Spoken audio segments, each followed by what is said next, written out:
നമസ്കാരം. പുതിയൊരു വീഡിയോയിലേക്ക് എല്ലാവർക്കും സ്വാഗതം. ഇന്ന് സംസാരിക്കാൻ പോകുന്ന വിഷയം മറ്റൊന്നുമല്ല. UK ഡ്രൈവ് ചെയ്യുന്ന സമയത്ത് പെട്ടെന്ന് ആക്സിഡൻറ്റ് സംഭവിക്കുകയാണെങ്കിൽ എന്തെല്ലാം കാര്യങ്ങളാണ് പെട്ടെന്ന് ചെയ്യേണ്ടത്. ഇത് സിറ്റുവേഷൻസ് അനുസരിച്ച് ചില കാര്യങ്ങൾ മാറുന്നുണ്ട്. അപ്പോൾ നിങ്ങൾ ഈ വീഡിയോ ഫുള്ളായിട്ട് സ്കിപ്പ് ചെയ്യാതെ കാണുക. നിയമം അറിയില്ല എന്നത് നിയമം ലംഘിക്കാനുള്ള ലൈസൻസ് അല്ല എന്ന് നിങ്ങൾ അറിഞ്ഞിരിക്കണം. വളരെ അപൂർവം മാത്രമാണ് ഇവിടെ അപകടങ്ങൾ സംഭവിക്കാറുള്ളൂ. അതിന് കാരണം ഭൂരിപക്ഷം വരുന്ന ആളുകളും നിയമപ്രകാരമാണ് വാഹനം ഓടിക്കാറുള്ളൂ എന്നതാണ്. വാഹനാപകടം സംഭവിക്കുമ്പോൾ നമ്മൾക്ക് എന്താണ് ചെയ്യേണ്ടതെന്ന് നമുക്കറിഞ്ഞില്ലെങ്കിൽ നമുക്ക് ഒരുപാട് ഫിനാൻഷ്യൽ ലോസ് സംഭവിക്കും. അത് ഞാൻ പറഞ്ഞു വരുന്നത് ഇൻഷുറൻസിനെ കുറിച്ചാണ്, ഇൻഷുറൻസ് ക്ലെയിമിനെ കുറിച്ചാണ്. ഇനി ഇവിടെ ആക്സിഡൻ്റായി എന്തൊക്കെയാണ് പരിഗണിക്കുന്നതെന്ന് നമുക്ക് നോക്കാം. നമ്മൾ ഓടിക്കുന്ന വാഹനം മറ്റൊരു വാഹനവുമായി ഇടിക്കുന്നതും, നമ്മുടെ വാഹനം ഒരു സൈക്ലിസ്റ്റുകാരനെ ഇടിക്കുന്നതും, ഒരു കാൽനടയാത്രക്കാരനെ ഇടിക്കുന്നതും, ഒരു ഡിവൈഡറിൽ നമ്മുടെ വാഹനം പോയി ഇടിക്കുന്നതും, ഒരു അനിമലിനെ ഇടിക്കുന്നതും, അനിമൽ എന്ന് വെച്ചാൽ കുതിര, ഡോഗ്, ഇങ്ങനെയുള്ള അനിമലിനെ ഇടിക്കുന്നതും ഇവിടെ ആക്സിഡൻ്റായാണ് പരിഗണിക്കുന്നത്. ആക്സിഡൻ്റ് ഉണ്ടായ ഉടനെ തന്നെ നമ്മൾ ചെയ്യേണ്ടത് നമ്മുടെ വാഹനം എവിടെയാണോ സേഫ് ആകുന്നത്, വാഹനം ഇടിക്കുമ്പോൾ നമ്മുടെ വാഹനം എവിടെയാണോ സേഫ് ആകുന്നത് നമ്മൾ അവിടെ വാഹനം നിർത്തുക, എൻജിൻ ഓഫ് ചെയ്യുക, ഹസാർഡ് ലൈറ്റ് ഓൺ ചെയ്യുക. എന്നാൽ മാത്രമേ പുറകിൽ വരുന്ന ആളുകൾക്ക് അപകടമുണ്ടായി എന്ന് അറിയിക്കാൻ കഴിയുകയുള്ളൂ. രണ്ടാമത് പാനിക് ആവാതിരിക്കാൻ ശ്രദ്ധിക്കുക. നമുക്കെന്തെങ്കിലും ഇഞ്ചുറി പറ്റിയോ എന്ന് നോക്കുക. പിന്നീട് നമ്മുടെ കൂടെയുള്ള ആളുകൾക്ക് എന്തെങ്കിലും ഇഞ്ചുറി പറ്റിയോ, അതിനുശേഷം മുൻവശത്തുള്ള വണ്ടിയിലുള്ള ആളുകൾക്ക് എന്തെങ്കിലും പറ്റിയോ എന്ന് നമ്മൾ ശ്രദ്ധിക്കണം. ഇതിൽ ആർക്കെങ്കിലും എന്തെങ്കിലും ഇഞ്ചുറി പറ്റിയിട്ടുണ്ടെങ്കിൽ അപ്പോൾ തന്നെ നമ്മൾ 999 എമർജൻസി സർവീസായ 999 ആംബുലൻസിനെ ഓർഡർ ചെയ്യുക. ആംബുലൻസിനെ വിളിച്ച് ആംബുലൻസിനെ ഓർഡർ ചെയ്യുക. അതിൽ തന്നെ പോലീസിനെയും കണക്ട് ചെയ്യുക. അഥവാ നമുക്ക് ഇഞ്ചുറിയൊന്നുമില്ല ഈ അപകടത്തിന് ശേഷം നമുക്ക് പുറത്തിറങ്ങാൻ പറ്റുന്ന അവസ്ഥയാണെങ്കിൽ നമ്മൾ പുറത്തിറങ്ങി നമുക്ക് ചുറ്റും ഒന്ന് കണ്ണോടിച്ച് നോക്കണം. പുറത്തെല്ലാം ഹസാർഡാണെങ്കിൽ നമുക്ക് ഇഞ്ചുറി ഒന്നുമില്ല, 999 വിളിക്കേണ്ട ആവശ്യമില്ലെങ്കിൽ കൂടി വാഹനം മൂവ് ചെയ്യാൻ കഴിയാത്ത അവസ്ഥയാണെങ്കിൽ 999 വിളിച്ച് പോലീസിനെ അറിയിക്കേണ്ടതാണ്. പുറത്തിറങ്ങിയ ശേഷം നമ്മളെല്ലാം തന്നെ നമുക്ക് ചുറ്റുമുള്ളതെല്ലാം ഒരു ഫോട്ടോസും വീഡിയോസും ഒക്കെ ആയിട്ട് എടുത്തു വെക്കണം. ഇതൊരു പ്രധാനപ്പെട്ട കാര്യമാണ്. ഇതെന്തിനാണെന്ന് ചോദിച്ചാൽ നമ്മുടെ ക്ലൈമിനും 6 മാസം കഴിഞ്ഞ് വരുന്ന ഹിയറിങ്ങിനും ഇത് വളരെ അത്യാവശ്യമുള്ള കാര്യമാണ്. ഇത് ചെയ്തില്ല എന്നുണ്ടെങ്കിൽ നമുക്ക് ഈ എവിഡൻസും കാര്യങ്ങളൊന്നും ഉണ്ടാവത്തില്ല ക്ലൈം ചെയ്യാനും മറ്റുള്ള കാര്യങ്ങൾക്കൊന്നും. അപ്പോൾ ഇത് നിങ്ങൾ വളരെ ശ്രദ്ധിക്കേണ്ട ഒരു കാര്യമാണ്. എവിഡൻസിൻ്റെ കാര്യം പറയുമ്പോൾ വിറ്റ്നസ്, അതായത് സാക്ഷി, ഒരു പ്രധാനപ്പെട്ട തെളിവാണ്. എക്സാമ്പിളിന് നമ്മുടെ വാഹനം ഗ്രീൻ ലൈറ്റ് വന്നതിന് ശേഷം നമ്മൾ മൂവ് ചെയ്യുന്നു. ആ സമയത്ത് വേറൊരു സൈഡിൽ നിന്ന് ഒരു വാഹനം വന്ന് നമ്മുടെ വാഹനത്തിൽ ഇടിക്കുന്നു. ഇത് പുറകിൽ നിന്ന് കണ്ട ഒരാൾ പറയുന്നു നമ്മൾ നിരപരാധിയാണ്, അതായത് എതിർവശത്ത് നിന്നും വന്ന ആളുടെ തെറ്റ് കാരണമാണ് ഈ അപകടമുണ്ടായത് എന്ന് പുറകിൽ നിന്ന് കാണുന്ന ഒരു വ്യക്തി വാഹനത്തിലിരുന്ന് പറയുകയാണെങ്കിൽ, അല്ലെങ്കിൽ പുറത്തിറങ്ങി പറയുകയാണെങ്കിൽ അയാൾ ഒരു സാക്ഷിയാണ്. നമ്മൾ അപ്പോൾ തന്നെ അയാളുടെ ഡീറ്റെയിൽസ് വാങ്ങി വയ്ക്കണം. ഇല്ലാന്നുണ്ടെങ്കിൽ പിന്നീട് അയാളുടെ ഡീറ്റെയിൽസ് കിട്ടത്തില്ല. സാക്ഷികളില്ലെങ്കിൽ ചിലപ്പോൾ നമ്മുടെ ക്ലെയിം തന്നെ റിജക്റ്റ് ആവാൻ ചാൻസ് ഉണ്ട്. ഈ സാക്ഷിയുടെ കയ്യിൽ നിന്ന് അയാളുടെ ഡീറ്റെയിൽസ് വാങ്ങിച്ചൊരു ഒപ്പിട്ട് വാങ്ങിക്കുന്നതുകൊണ്ടും പ്രശ്നമൊന്നുമില്ല. പിന്നെ നമ്മൾ ഇടിച്ച വണ്ടി, നമ്മുടെ എതിർകക്ഷിയുടെ ഡീറ്റെയിൽസും വെഹിക്കിൾ ഡീറ്റെയിൽസും ഒക്കെ വാങ്ങിച്ചു വെക്കണം. ഏതാണ് ഇൻഷുറൻസ് കമ്പനി എന്നുള്ളത് നമ്മൾ വാങ്ങിച്ചു വയ്ക്കണം. നമ്മൾ തിരിച്ചും അതേപോലെ നമ്മുടെ ഡീറ്റെയിൽസും ഇൻഷുറൻസ് കമ്പനി ഏതാണെന്നുള്ളതും നമ്മൾ കൊടുക്കണം.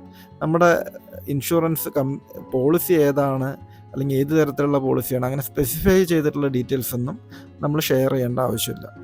അത് നമ്മൾ ഒരിക്കലും കൊടുക്കുകയും ചെയ്യരുത്. ഇനി അപകടം സംഭവിച്ചത് നമ്മുടെ തെറ്റുകൊണ്ട് തന്നെ ആയിക്കോട്ടെ, ഒരിക്കലും ആ സമയത്ത് ഇത് നമ്മുടെ മിസ്റ്റേക്ക് കൊണ്ടാണ് ഈ അപകടം സംഭവിച്ചത്, I am sorry, this is my mistake എന്നൊന്നും അവരോട് നമ്മൾ പറഞ്ഞേക്കരുത്. കാരണം ആ സമയത്ത് അവരിത് റെക്കോർഡ് ചെയ്ത് വെച്ചു എന്ന് വെച്ചാൽ അത് അവർക്കൊരു എവിഡൻസ് ആയിട്ട് അവർ ഉപയോഗിക്കും. അങ്ങനെ നമ്മൾ നമ്മുടെ തെറ്റുകൊണ്ടാണെന്ന് എഗ്രി ചെയ്താൽ നമ്മുടെ ക്ലൈം എല്ലാം പോയി കിട്ടും. എന്താണ് അവിടെ സംഭവിച്ചതെന്ന് അവർ കണ്ടുപിടിക്കട്ടെ. നമ്മൾ അതിനെക്കുറിച്ച് വറീഡ് ആവേണ്ട ആവശ്യമില്ല. ഒരിക്കലും വണ്ടി ഇടിച്ച ശേഷം നിർത്താതെ പോകുന്ന ഒരവസ്ഥ ഉണ്ടാക്കരുത്. കാരണം അങ്ങനെ ചെയ്തു എന്ന് വെച്ചാൽ നമ്മുടെ ഡ്രൈവിംഗ് ലൈസൻസിൽ പെനാൽറ്റി പോയിന്റ് കയറും, ഫൈന് കിട്ടും. അത് മറ്റു പല ഇഷ്യൂസിലേക്കും പോകും. അപ്പോൾ അങ്ങനെ ഒരിക്കലും ചെയ്യരുത്. അത് നിങ്ങളത് എപ്പോഴും ശ്രദ്ധിക്കുക. വണ്ടി ഇടിച്ചാൽ നമ്മൾ അവിടെ സ്റ്റോപ്പ് ചെയ്യുക. വണ്ടി ഇടിച്ച ശേഷം നമ്മൾ അങ്ങോട്ടും ഇങ്ങോട്ടും ഡീറ്റെയിൽസ് കൈമാറണം. നമ്മുടെ എതിർകക്ഷിയും നമ്മളുമായിട്ട് നമ്മുടെ അഡ്രസ്സും ഡീറ്റെയിൽസ് എല്ലാം കൈമാറണം. അങ്ങനെ കൈമാറിയില്ല എന്നുണ്ടെങ്കിൽ അതും ശിക്ഷാർഹമാണ്. നമുക്ക് ചിലപ്പോൾ 6 മാസം ഡിസ്ക്വാളിഫൈഡ് ആകും, ചിലപ്പോൾ അതിൽ കൂടുതലാവാൻ ചാൻസ് ഉണ്ട്. പിന്നെ നമുക്ക് പെനാൽറ്റി പോയിന്റ് പിന്നെയും കയറും. അപ്പോൾ അതൊന്നും ചെയ്യാതിരിക്കുക. ഇവിടെ എല്ലാ കാര്യത്തിനും ഇവിടുത്തെ പോലീസിനെ വിളിക്കേണ്ട ആവശ്യമില്ല. അതായത് എല്ലാ അപകടത്തിനും ഇവിടുത്തെ പോലീസിനെ വിളിക്കേണ്ട ആവശ്യമില്ല. റിപ്പോർട്ടബിൾ ആയിട്ടുള്ള അപകടത്തിന് മാത്രമേ പോലീസിനെ വിളിക്കേണ്ട ആവശ്യമുള്ളൂ. റിപ്പോർട്ടബിൾ ആയിട്ടുള്ള അപകടം എന്ന് വെച്ചാൽ നമ്മുടെ വണ്ടി മറ്റൊരു വണ്ടിയിൽ ഇടിക്കുകയാണ്, രണ്ട് വണ്ടിക്ക് ഒരു കുഴപ്പമില്ല എന്ന് വെച്ചാൽ അപകടത്തിന് കാരണമായ വണ്ടിയിലുള്ള ഡ്രൈവർക്കോ വണ്ടിയിലുള്ള അനിമലിനോ എന്തെങ്കിലും പ്രശ്നമുണ്ടെങ്കിൽ അത് കുഴപ്പമില്ല. അതല്ലാതെ നമ്മുടെ വണ്ടിയിലുള്ള ഒരു പാസഞ്ചറിനോ എതിർവശത്തുള്ള വണ്ടിയിലുള്ള പാസഞ്ചറിനോ ഒരു പട്ടിക്കോ പോലും എന്തെങ്കിലും ഇഞ്ചറി ഉണ്ടെങ്കിൽ അത് പോലീസിനെ അറിയിക്കണം. അത് റിപ്പോർട്ടബിൾ ആണ്. അതുപോലെ നമ്മൾ വല്ല ഡിവൈഡറിൽ ഇടിക്കുക, വല്ലവരുടെയും വീട്ടിലെ മതിലിടിച്ച് തകർക്കുക, ഇങ്ങനെയുള്ള കലാപരിപാടികൾ ഇതെല്ലാം റിപ്പോർട്ടബിൾ ആയിട്ടുള്ളതാണ്. ഇതെല്ലാം 24 അവേഴ്സിനുള്ളിൽ നമ്മളിത് പോലീസിനെ അറിയിച്ചിരിക്കണം. അങ്ങനെ പോലീസിനെ അറിയിച്ചില്ല എന്നുണ്ടെങ്കിൽ നമുക്ക് പെനാൽറ്റി പോയിന്റ് കയറും, കേസ് ഉണ്ടാവും, 6 മന്ത് നമ്മുടെ ഡ്രൈവിംഗ് ലൈസൻസ് കട്ട് ചെയ്യാനുള്ള ചാൻസ് വരെ ഉണ്ട്. അപ്പോൾ അത് സൂക്ഷിക്കുക. ഇവിടെ പട്ടിക്കൊക്കെ ഭയങ്കര നിയമസംരക്ഷണമാണ്. അതുകൊണ്ടാണ് ഞാൻ പറഞ്ഞത് എതിർവശത്തുള്ള ഒരു പട്ടിക്ക് പോലും ഒന്നും സംഭവിച്ചിരിക്കരുത്. അങ്ങനെ സംഭവിച്ചിട്ടുണ്ടെങ്കിൽ അതെല്ലാം റിപ്പോർട്ടബിൾ ആക്സിഡൻസ് ആണ്. അത് നമ്മൾ അറിയിച്ചിരിക്കണം പോലീസിന്. ചില കേസിൽ നമുക്കത് റിപ്പോർട്ട് ചെയ്യണോ വേണ്ടയോ എന്നുള്ള കൺഫ്യൂഷൻ വരും. അപ്പോൾ നമുക്ക് 101 വിളിച്ച് ചോദിക്കുക. അത് പോലീസിൻ്റെ തന്നെ നോൺ അർജൻറ്റ് ആയിട്ടുള്ള നമ്പറാണ്. അപ്പോൾ അതിലേക്ക് വിളിച്ചെന്ന് വെച്ചാൽ അവർ നമുക്ക് ക്ലാരിറ്റിയിലുള്ള അഡ്വൈസ് തരും. ചിലപ്പോൾ അവർ അടുത്ത് തന്നെ ഒരു പോലീസിനെ വിടും, കാരണം അത് അത്ര അർജൻറ്റുള്ള കേസല്ലല്ലോ എന്ന് വിചാരിച്ചിട്ടേ. അപ്പോൾ അങ്ങനെയുള്ള കേസുകൾക്കൊക്കെ നമുക്ക് 101 വിളിച്ച് നമുക്ക് അഡ്വൈസ് ചോദിക്കാം.